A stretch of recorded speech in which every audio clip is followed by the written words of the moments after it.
Thank you, Ridley Scott rules. Name another. There can be no doubt that Ridley Scott will go down in history as one of the greatest filmmakers of all time. His list of massive hits and cultural phenomenons include Alien, Black Hawk Down, Thelma and Louise, Gladiator, and many others. However, not everything with him has been a hit. His attempt to return to the Alien franchise with Prometheus and Alien Covenant, well, these were pretty much failures, both critically and commercially unsuccessful, and generally hated by fans. And his last film, Napoleon, well, that was pretty awful. Now, this past weekend gave us the release of Gladiator II. Now, 24 years ago, Gladiator came out, and it was an international smash. It was considered one of the finest works of the year. It won 5 Oscars, including Best Picture and Best Actor. So what do we have here? Can Gladiator 2 somehow rise to the level of the first one? Or even if not, can it be considered a worthy sequel? Or is this more along the lines of Alien Covenant and Prometheus? Attempts by a stellar filmmaker to go back to the well one too many times and make an unnecessary sequel? Well, before we answer that, let's talk a little bit about the plot to the movie Gladiator II. What should we talk about?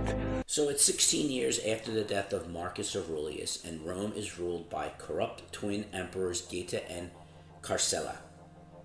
Aurelius's grandson, Lucius, who was Maximus's son from the first movie, he lives under the alias Hanno with his wife in Numidia. When General Acadius's Roman army invades and conquers the city, he enslaves Lucius and kills his wife. Now, Lucius and the others from his city are taken to Rome to become potential gladiators. When Lucius savagely kills a baboon, he impresses the stable master Macrinius, who promises Lucius an opportunity to kill the general if he wins enough fights. Now, Lucius is enslaved in a complex web of intrigue and emotional turmoil as he wrestles with his need for vengeance, all while trying to protect his mother and avoid being played like a puppet by men looking to use him for their own personal gain. So what works in this film? Well, not surprisingly, it's visually stunning. The first battle scene really draws you in, and most of the effects really work, whether it's a battle here or there, or just images of ancient Rome itself. Here, Ridley Scott has not lost his touch. I also do like Paul Mescal here. He plays Lucius. The character isn't as dominant as Russell Crowe's character in Gladiator 1, but Mescal's still strong in this role. He really makes us care for Lucius and makes us really invested in the character's well-being. It's also good to see Connie Nielsen reprise her role. She was in the first movie. She is Lucius's mother. She had sent him away to protect him. We didn't see that in the first movie. That action happens right after. We find that out here in this movie. She's really excellent. And Pedro Pascal, he's solid. He plays the general. Now, Pascal's a bit overexposed recently, but he's solid in this role, as is Denzel Washington. He's one of the greatest actors of our time.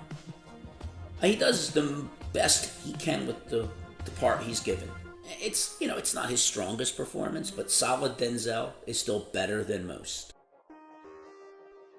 What doesn't work here is if you look past the stunning visuals, the great fight scenes, and the mostly solid acting, you are left with a script that copies so many plot points from the first movie. It's just incredibly unoriginal and derivative. I've seen this before. Also, the story seems to jump from one plot point to the next with little or no transition, making this 2.5-hour film hard to follow at times. Finally, and this goes to this entire movie, I couldn't help think as I left the theater, what was the point of this? No one asked for a sequel to the original. The original's a perfect film. It's a great self-contained story. It really doesn't leave an opening for another film. And while it doesn't tarnish the original like Joker 2 did, Gladiator 2 just feels so unnecessary. So once you get past the dazzling spectacle of this, it basically just resets the story for a new set of heroes and villains in similar settings, dealing with many of the same themes and struggles as the original. And while it's fun to watch Washington go over the top, his scene stealing is typical of Gladiator 2 as a whole. It's a lot of flash with little purpose. At the very least, you will walk out of Gladiator 2 entertained, but you won't walk out with much else. It's not a terrible movie. It's not as bad as when Ridley Scott returned to the Alien franchise. But this is nothing compared to the original. And it just strikes me as a movie you will not really remember after seeing. If you do want to see it, definitely see it on the big screen because, like I said, it is visually stunning. Just temper your expectations with this one. Forgettable. Well, that's it from me this week. Tune in next week when I give you my thoughts and feelings on whatever I've seen. In the meantime, click that like button, subscribe, leave a comment or a question, share this video with friends and enemies alike, and as always, thank you for giving me your valuable time, and I'll see you next week. Take care.